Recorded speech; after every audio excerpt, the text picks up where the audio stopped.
နေပြည်တော်အစိုးရအနေနဲ့အန်ယူဂျီနဲ့စကားပြောဆိုဖို့ဆန္ဒရှိမရှိကိုပွင့်လင်းစွာမေးမြန်းထားတယ်လို့ကချင်လူမျိုးရေးကောင်စီ KIC ဒုဥက္ကဋ္ဌဒုဗိုလ်ချုပ်ကြီးကွန်မော်ကပြောပါတယ်။မိမိတို့ KIA KIO အနေနဲ့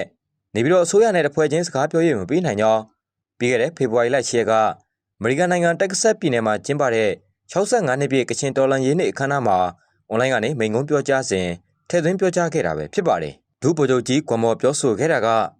နေပြည်တော်အစိုးရကိုကျွန်တော်တို့ပုံမှန်လင်းပြောပါတယ်။ KIO တဖွဲ့တည်းနဲ့စကားပြောလို့မပြီးနိုင်ပါဘူး။နေပြည်တော်ဟာအန်ယူဂျီနဲ့စကားပြောခြင်းနဲ့ဆန္ဒရှိသလားလို့မေးထားပါတယ်လို့သူကပြောပါတယ်။လက်ရှိမှာလည်းဗမော်မျိုးသိန်းတိုက်ပွဲဖော်ဆောင်ရမှာ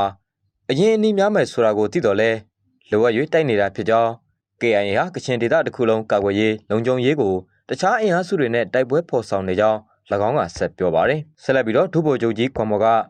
နေရာသီးမှာအတူတကွတိုက်ပွဲဝင်နေတယ်။အတူတကွအောင်ပွဲခံနေတယ်။အတူတကွအာဇာနည်အဖြစ်ရောက်ရှိတဲ့အနေအထားတွေဖြစ်တယ်။ဗမော်တိုက်ပွဲဟာနိုင်ငံရေးသိက္ခာတိုက်ပွဲဖြစ်ပါတယ်။ခက်ခဲမယ်ဆိုတာကျွန်တော်တို့သိပါတယ်။ဗမော်ကိုတိုက်နေတာတစ်နှစ်ကျော်သွားပါပြီ။ဒီလိုကြာမယ်အရင်နှီးများမယ်ဆိုတာကျွန်တော်တို့သိတော့လဲလိုအပ်လို့တိုက်နေတာဖြစ်ပါတယ်လို့သူကဆက်ပြောပါတယ်။ပြီးခဲ့တဲ့ရက်ပိုင်းကမြကြီးနားလေတက်စခန်းမှာ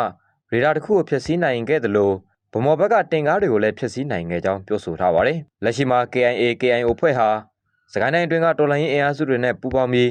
စကိုင်းတိုင်းအတွင်းမှာလည်းတိုက်ပွဲဖော်ဆောင်နေသလိုမိမိတို့ရဲ့အိမ်ရှောင်ဝင်းတကားပေါက်ဖြစ်တဲ့စကိုင်းမှာရန်သူကိုဆောက်ရမယ်လို့လည်းပြောပါတယ်။ဆိုပါကိစ္စနဲ့ပတ်သက်ပြီးဒုဗိုလ်ချုပ်ကြီးခွန်မော်က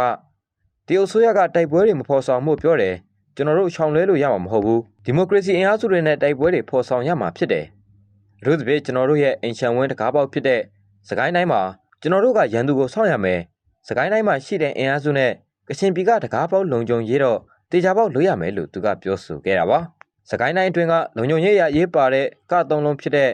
ကောလင်းကတာကမ်ဘလူနယ်မြေတွေမှာအခြေခံနယ်မြေရရှိရေးရည်မှန်းချက်ထားရှိတယ်လို့လည်းသူကဆိုပါတယ်။ KIA KIO အနေနဲ့2026ခုနှစ်မှာကြီးမားတဲ့အပြောင်းအလဲတွေဖြစ်လာနိုင်မှုမျှော်မှန်းကလှုပ်ဆောင်နေကြောင်းတရုတ်မှာတိုက်ပွဲတွေမဖော်ဆောင်မှုပြောဆိုပေမဲ့မဖြစ်မနေတိုက်ပွဲဖော်ဆောင်နေရတဲ့အခြေအနေရှိတယ်လို့လည်းသူကဆိုပါတယ်